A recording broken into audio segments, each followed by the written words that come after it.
একের পর এক ইসরায়েলি হামলায় আতঙ্কের দিন পার করছেন লেবাননে থাকা প্রবাসী বাংলাদেশিরা। প্রবাসী নারী কর্মী দীপালি বেগমের মৃত্যুর ঘটনায় আতঙ্ক আরও বেড়েছে। দীপালির মরদেহ এখনও দেশে পাঠানো সম্ভব হয়নি। বৈরুত থেকে আরও জানাচ্ছেন সাংবাদিক জুবায়ের আহমেদ। থেকে এখন পর্যন্ত একজন নিহত হয়েছে, নারী কর্মী দীপালি বেগম।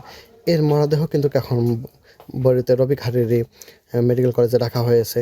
বাংলা দূতাবাস যেটি জানিয়েছে যে তার লাশটিকে খুব দ্রুত দেশে পাঠানোর জন্য প্রক্রিয়াধীন রয়েছে, যেহেতু এখন বর্তমানে বিমান চলাচল একটু কম কম রয়েছে। এতে কিন্তু একটু সময় লাগতে পারে তার লাশটি দেশে পাঠানোর জন্য। দক্ষিণ লেবানন থেকে যে সকল প্রবাসী বাংলাদেশি কর্মহীন এবং বাসস্থানহীন হয়ে পড়েছে, তাই সে সকল প্রবাসীদেরকে কিন্তু বাংলাদেশ দূতাবাস যথেষ্ট পরিমাণ ত্রাণ দেওয়ার জন্য দিয়ে যাচ্ছেন।